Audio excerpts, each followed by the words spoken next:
capturing the full variety and flavor of collections that come from Europe are the dolls shown in this particular view, because there are so many different types. Under the glass dome is a little doll that can, without any hesitation, be called the French look-alike, trying to capture the French market, her little closed-mouth doll with her original French-looking costume, her French salon dog, and then a little girl in what is probably the Bing pull stroller carriage. Behind them, under a glass dome, you see another wax baby. And what's interesting about this wax baby is it's arranged in the gilt ormolu archway, which was very, very typical of the wedding domes that were made. So we don't know the full history of this. Was it originally a wedding dome and then changed to have the wax baby? Is this a variation of the wedding dome? A lot of research for someone that could have a wonderful time doing it. There's a fabulous carved wood Neapolitan doll there. There are two early porcelain dolls that are right in the front, and one of them having the molded flowers in her hair, known as the Morning Glory Lady. This one here is rare because of its size. You very, very seldom ever found them in that petite size. There is another dome that has a green velvet backing to it, and it's under an arch of flowers. And sitting under the archway is a German Bisque doll in a blue silk dress holding her little blue porcelain basket with a porcelain dog in it. Again, came from the original family, and you often kind of wonder if you could ever learn what some of the background stories of these were, the backstories of, did it represent someone in particular? It clearly was not sold by the store that way. Why did the family have it arranged that way? And you just kind of wish you know, and your mind kind of wanders into these romantic scenarios. But if you don't have the facts, the most you can do is use it for something that triggers your imagination and gives you a feeling of I don't know, content or happiness to think about it. Then moving away from the flirtatious guy and the coquettish woman in their all Bisque figurines, we move over to two beautiful French fashion dolls, very, very nice early examples. The one in the front with the flat cut neck socket that's very desirable, wearing her white piqué dress and her blue velvet hat, very nice. And behind her, in her original blue costume, is a darling little poupée, very beautiful. As you continue around the table, you see an arrangement of other dolls, and many of them are ones that are not commonly found in America. They were not imported much into America, in my opinion. The ones we do find here today are ones that have been brought over by collectors within the past 50 years. And for example, the girl, I'm going to come on screen to show you right now, the girl right here is a doll by Julienne. And you really don't find many of them that were originally sold in stores in America. And let's just turn her head a little bit. She has beautiful brown eyes. She has her original earrings, original wig, a very lovely doll, and original sign, Julienne shoes, which is a bonus.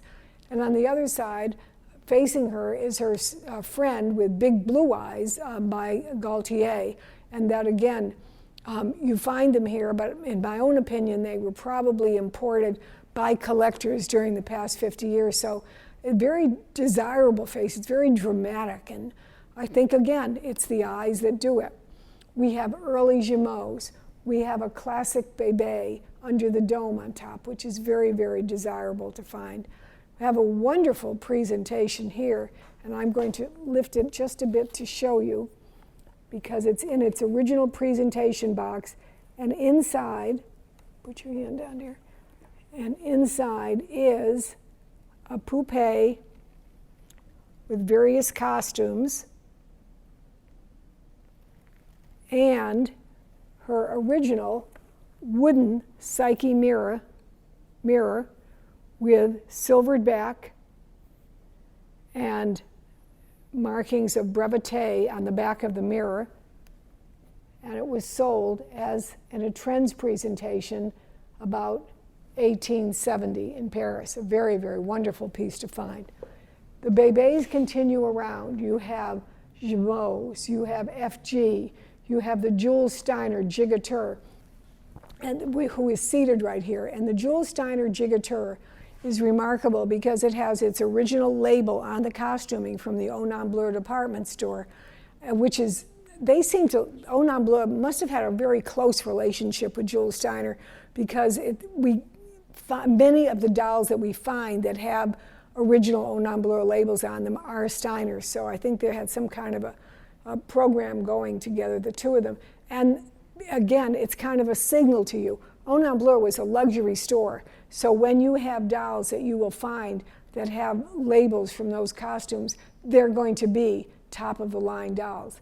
I love the piece of furniture in the back. This one was not a Matrice model. This was made for a child, for play.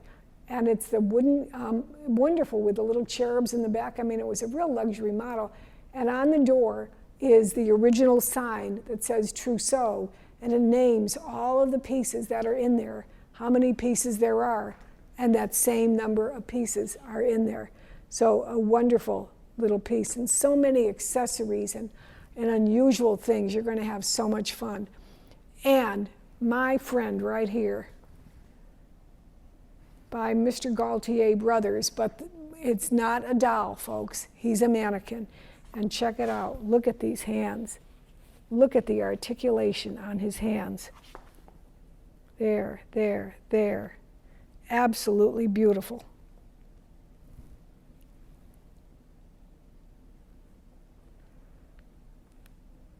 He's ready to stand court at your front door or to the front door of your doll room. So I wanted to show you just an example of the variety of dolls that come in from German collections. Again, saving you the trouble of going, because we brought them there. And I love this piece. I first saw this in one of the pieces that the Cieslix researched years ago. I didn't see it in color. It was in black and white, and it's called, well, I'll translate it. It's the Doll Doctor from Leipzig.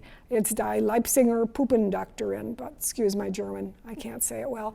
And I really think of myself like this woman sometimes when I'm overburdened with trying to get a catalog out on time, and all of these dolls are lying there waiting to be cataloged. I think this is an absolutely fabulous piece. This woman actually existed, and one of the reporters for one of the local papers had heard about her and went to her house and was so taken with what she has done that he wrote an entire article about her and then had this illustration done, and this is how she lived in her house with these dolls scattered all over waiting to be worked on. So we thought symbolically in our display it was good to place her next to this wonderful early papier-mâché doll, which looks like the dolls in there, who is holding armloads of little peg wooden dolls that are waiting for a home. It's just kind of one of the wonderful quirky things that you'll find in this collection that you don't find otherwise. Big German Bisque doll, and we have her face turned sideways because we want you to see the wonderful early bonnet that she is wearing. And let me just turn it just a little bit more so you can even see the detail all around. To be able to find these kind of costuming details is so wonderful and getting rarer and rarer to find. We have the early teddy bear, and then we have the wonderful early German character. But now, here's my friends. Seated at our upper table, we have this lady and gentleman. Now, I don't know what's going on, but they're having some kind of an argument. Or she's peddling something, but watch this.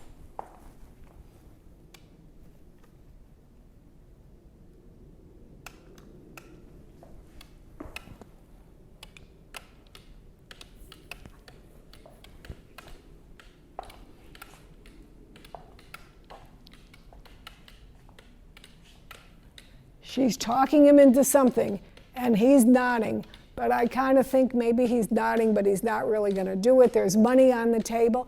And here's an even better surprise.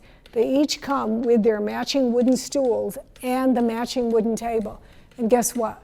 The wooden table has a music box hidden below, which actually works. So it's wonderful. They were attention getters, and they've been wound up. That's why I was able to just tap them and they started working.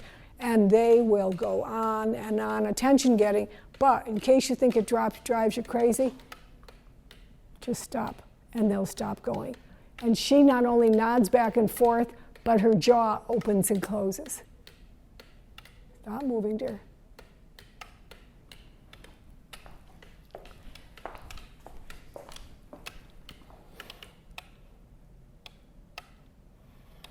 Okay, clearly she wanted to have the last word because he stopped and she is still going strong. And now I want to show you some more wonderful pieces. One of the biggest corollaries of doll collecting, particularly in making arrangements and vignettes of them, is the collecting of toy stoves of the time. And they were made in such a wide variety in both Germany and France. Some of the stoves that we see today as toy stoves, we don't know if they were originally designed as, again, like a salesman's sample stove, or if they were and then be moved down into the children's playroom so the children could play with them as a toy stove, or if they were always designed that way. And a lot of that is still research waiting to be done. Certainly the ones that were made of like tin plate were always designed originally as toy stoves, but some of the heavy cast iron with the heavy brass hardware on them seem more likely to have been designed as a traveling exhibition model for people to order stoves. One of the ones that I find particularly absolutely wonderful in this collection is the stove that is in the upper corner with the built-in pink and blue tile backing on it. That is wonderful. It has some actually original German writing on them, German mottos for the family. Now the stove is designed, it will push into the box, the front goes up, the top lifts down, and you have a carrying box.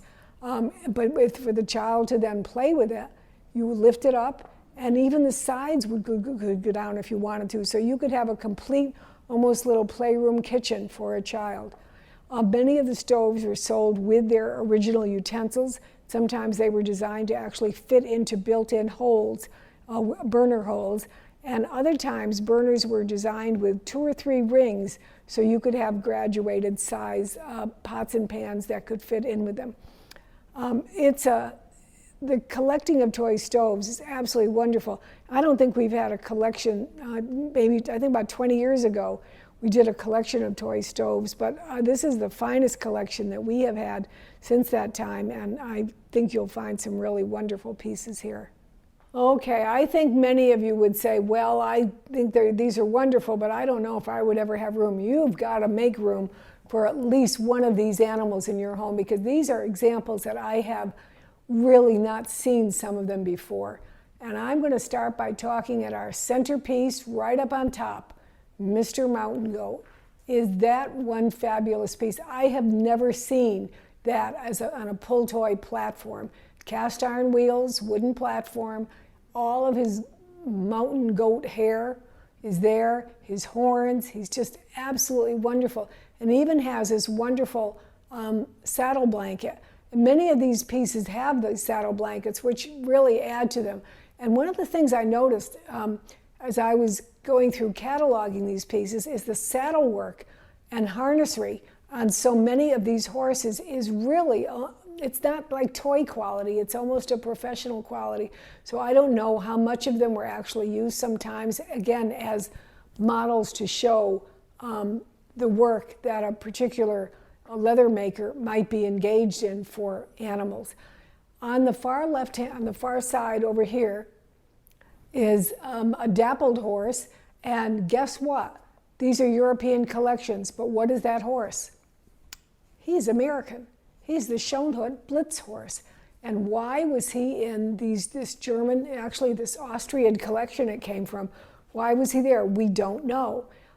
Certainly we know that Schoenhut tried to market many of his pieces in Germany, and this would have been featured in the 1910 Schoenhut catalog as Blitz the horse. So it's possible it was an exhibition model at that time. We don't know. Or maybe the Germans came to America and brought an American product back to Germany. Now, wouldn't that be a nice twist? Okay. Coming down to the floor, this is a great piece. And I'm going to get up and show you this piece because I think it's great. So you can see a child might be standing here playing with this, and watch. Horse tips back and forth, the horse rocks, and the boy swings back and forth. What a great plaything. And what I particularly love is the size of this horse. He is so petite. He's so cute, and he's just the right size to display one of your larger dolls, who happens to be holding, by the way, another carved wooden toy mountain goat, which is very good. Right behind them, and I hope you can see it, is a toy that you don't find very often. That's a nice thing about this collection of toys. There's animals that very seldom show up, and that deer with his antlers is beautiful. Wonderful glass eyes. Again, beautiful saddle blanket, tassels, bells, everything about him is great. He's on a wooden platform with wooden wheels, which is great. I had to put this boy here. I don't know what it is. It's not all original. The head didn't belong on that body. It's a marriage with a later body. But the head, to me, is paper mache, and it's some of the finest painting. It's almost like an oil painting, and I think it's just a fabulous piece of artwork. So I kind of go on and on about it in the catalog, but again, I can't document it. I don't know what it is, but I think it deserves your attention. He's holding an early Steiff russet-colored teddy bear on wheels by Steiff, very nice. And next to him is a Steiff donkey, an early donkey, one you don't find very often, made of felt on his original base with wonderful, again, saddle blanket and harness. And then from a later period by Steiff is a Steiff riding elephant, again with his metal wheels. Going back to our mountain goat, he has a little visitor and a little lamb, a shy little lamb that's trying to make friends with the mountain goat. And by the way, off topic, I've been watching Secrets of the Elephants on National Geographic, and you must watch that series. It's extraordinary. It has nothing to do with this, I'm just saying. Now, coming back down to the front again is what is very sought after by collectors, the French metal-wheeled tricycle, the tricycle horse. And again, with wonderful cast iron work on the frame. Look at the frame underneath the horse's belly, how the wonderful ornate work on that. Very, very fine and difficult to find. We have more carved horses in the back, toy size. We have two horses that are getting ready to frolic with each other. One of them is trying to get up onto the shelf where the other is. And still a third horse. And then finally, standing over on the far side is a wonderful carousel horse. And this carousel horse is great because the carving is absolutely exceptional on it. And we're going to show you here in just a minute what's peeking out from underneath the horse's saddle at the back. And that is a wonderful surprise. These horses add so much to the ambiance of the European collections, and I hope that you all will be able to come and join us for this auction or watch it in our live video presentation, but we'd really like to see you come here. So give us a call, and you're welcome to come for a private preview or welcome to come to the auction or order the catalog to have as your own keepsake catalog. Thanks very much for watching. I really appreciate you tuning in.